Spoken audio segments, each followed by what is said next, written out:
beyond their expectation. His English was even better than Samoset's, and he instructed the Pilgrims how to set their corn, where to take fish, and to procure other commodities, and was also their pilot, to bring them to unknown places for their profit.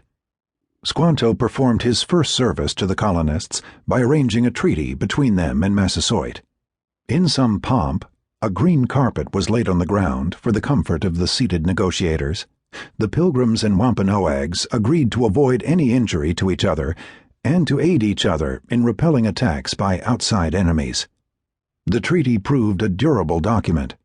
The peace it brought the Pilgrims allowed them to get their community firmly established and to learn something of the ways of their strange new allies. In 1621, the powerful Narragansett tribe sent the colony a bundle of arrows tied up in a rattlesnake skin, which Squanto interpreted as a threatening and a challenge. Governor Bradford removed the arrows, filled the skin with powder and shot, and returned it to its owners, with the message that if they wanted war, they were welcome to begin it when they pleased. The Narragansetts backed down. A harsher example of Pilgrim sternness came 2 years later, when Bradford got word of a planned attack on the settlement of Wessagusset, a new community up the coast from Plymouth.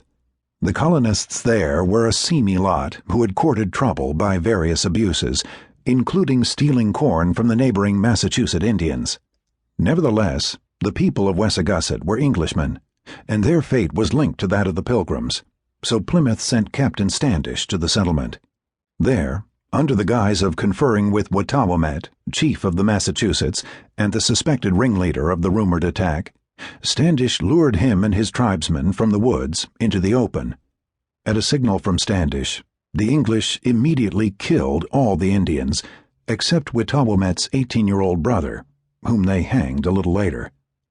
The Massachusetts thus humbled, the Pilgrims took Wattawamet's head back to Plymouth and mounted it on the wall of their fort, where it grinned a warning to all Indians who would conspire against Englishmen.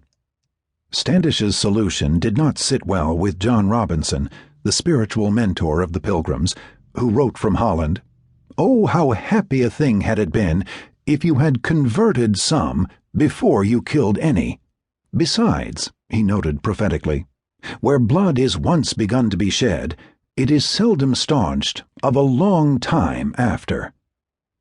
The behavior of the Pilgrims' military leader is reminiscent of the bullying tactics of Captain John Smith in Virginia. Thomas Prince, the 18th-century historian, observed that Standish spread a terror over all the tribes of Indians round about him. Whether Standish's tactics were harmful or helpful to the colony, Plymouth survived and prospered during its first decade of existence. In the next decade, however, major decisions relating to war and peace in New England would be taken out of Plymouth's hands by the dominance of the settlers who came in 1630 and founded the Massachusetts Bay Colony. The Great Migration from Europe that began that year was under the leadership of well-educated and well-established men such as John Winthrop.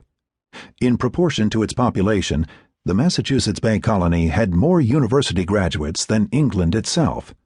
Its aims were godly, its leaders shrewd, and it was powerful. By the middle of the decade, there were 8,000 people living in Massachusetts Bay, while Plymouth had not grown beyond 600. Like their Plymouth counterparts, the Massachusetts Bay settlers landed in an area that had been cleared by the plague. Although welcomed by the surviving Indians, the new arrivals were frightened by reports of native cruelty.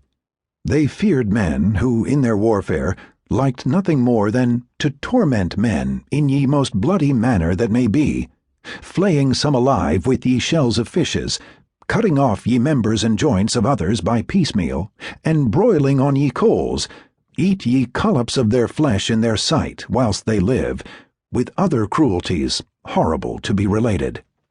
Fear of this sort of treatment was evident in the instructions that Captain John Endicott, the agent of the New England Company in the Massachusetts Bay Colony, received from overseas. "We trust you will not be unmindful of the main end of our plantation by endeavoring to bring the Indians to the knowledge of the gospel," the communication began. But it concluded by reminding Endicott of the Virginia massacre, which had resulted from being too confident.